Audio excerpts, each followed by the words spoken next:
Double decker school bus. Krishnapuram में किरण नाम का एक आलसी लड़का बिना कामकाज के गांव में पुरानी डबल डेकर बस में सोता रहता था। बच्चे उस बस पर चढ़कर चिल्ला रहे थे कि किरण को नींद नहीं लग रही थी। बाहर आकर एक पत्थर लेकर उन पर वो पत्थर फेंकता है। क्या तुम लोगों को और कोई काम नहीं है? जब देखो तब खेल और खेल, सिर्फ खेल। क्या तुम्हें कोई और काम नहीं है? बच्चों के खेलने की जगह पर आकर सोते रहते हो। तभी किरण गुस्से से कहता है, किसको काम नहीं है रे? ये मेरी बस है। मेरी बस की रखवाली कर रहा हूं मैं। जाओ तुम लोग यहाँ से। बच्चे हंसते हुए कहते हैं, हाँ, तुम्हारे दादाजी बस कंडक्टर थे ना? ऐसा कहकर बच्चे वहां से हंसते हुए चले जाते हैं। नालायक कहीं के, अगर कल से बस के आसपास भी दिखाई दिए तो एक एक को एक एक घंटा बर्फ पर खड़ा रख दूंगा। ऐसा कहकर वो घर जाता है, पर घर पर उसकी पत्नी रमणी कहती है, बच्चे की फीस भरने के लिए पैसे दिए थे। क्या आपने वो काम किया या नहीं? किरण के मुंह से कोई जवाब नहीं था। वो चुपचाप बैठ जाता है। आपसे ही पूछ रही हूँ, कुछ कहते क्यों नहीं? ऐसा कहकर वो गुस्से से चिल्लाती है। फिर भी किरण कुछ नहीं कहता। बाल्टी में ठंडा पानी ले जाकर वो किरण पर डालती है। किरण एकदम से चौंक जाता है और उठ खड़ा होता है। अरे, अकल नाम की कोई चीज है या नहीं तुम में? ऐसा कहकर गुस्से से वो फिर से चादर ओढ़कर सो जाता है। रमनी को क्या करे कुछ समझ में नहीं आता। वो अपना सर पकड़ लेती है और उठकर जाकर थाली में खाना मिलाकर किरण के पास रख देती है और बाहर चली जाती है। ऐसे ही एक दिन रमनी बच्ची को स्कूल बस में चढ़ाने के लिए सड़क पर आती है। वहां बहुत सारे बच्चे स्कूल बस के लिए इंतजार कर रहे थे। इतने में वहां एक मिनी बस आती है। गोपीनाथ बस का ओनर था।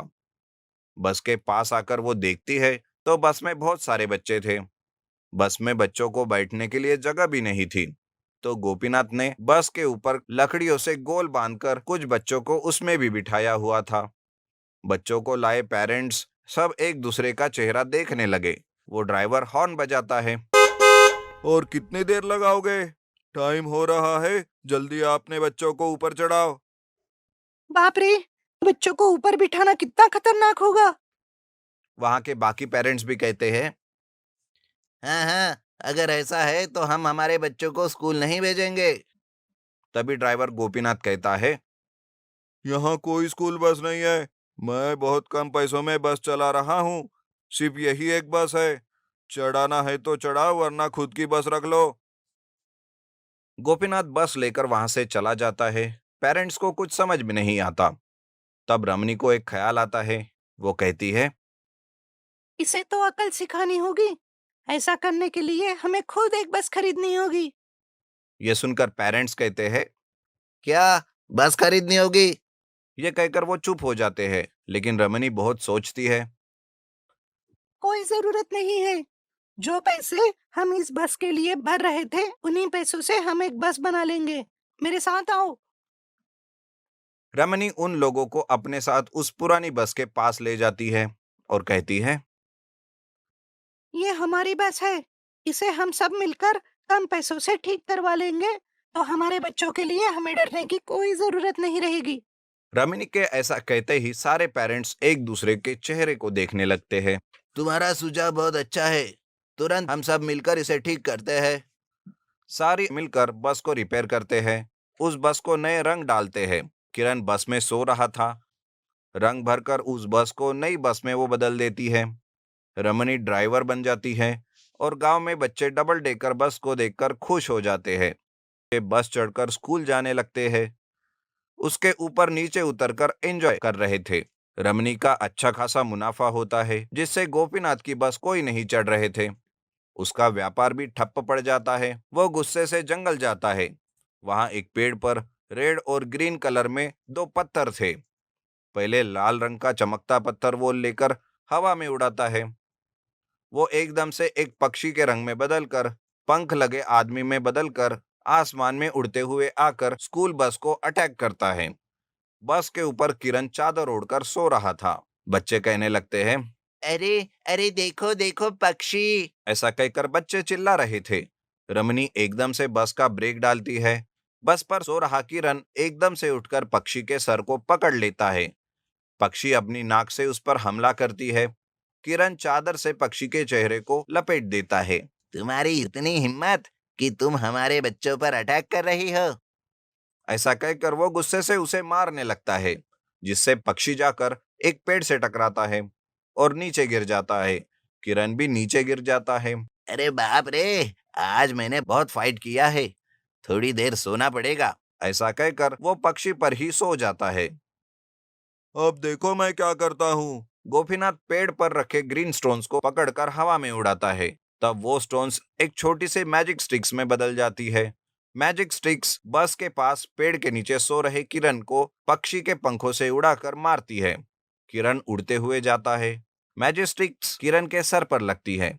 किरण छोटा और मिनी साइज में बदल जाता है।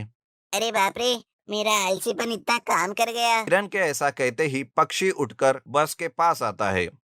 किरण एक रस्सी लेकर पक्षी के गले में बांधकर उसके पीठ पर बैठकर उसकी राह बदल देता है। पक्षी बस के पास आकर हवा में उड़कर जंगल में दूर खड़े हुए गोपीनाथ को निगल जाता है। कैसा लगा गोपीनाथ मेरा वार? बड़ी कुलाड़ी रिस्टोरेशन। सुरेंद्रपुर नाम का गांव था। उस गांव के आखिर में एक कब्रिस्तान था।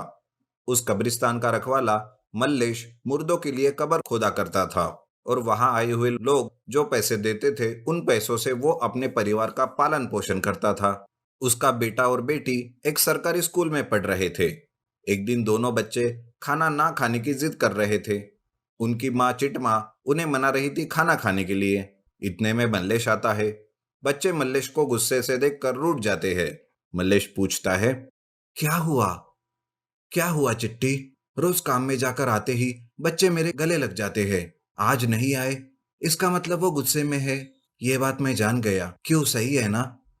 मैं तुमसे बात नहीं करूंगा, जाओ यहाँ से। अगर तुम चाहते हो कि मैं तुमसे बात करूं, तो मुझे 500 रुपए दो, तभी मैं तुमसे बात करूंगी, नहीं तो नहीं।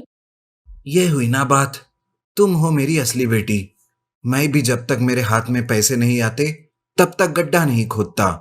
और यहाँ तुम कह रही हो कि जब तक मैं पैसे नहीं दूंगा तुम बात नहीं करोगी।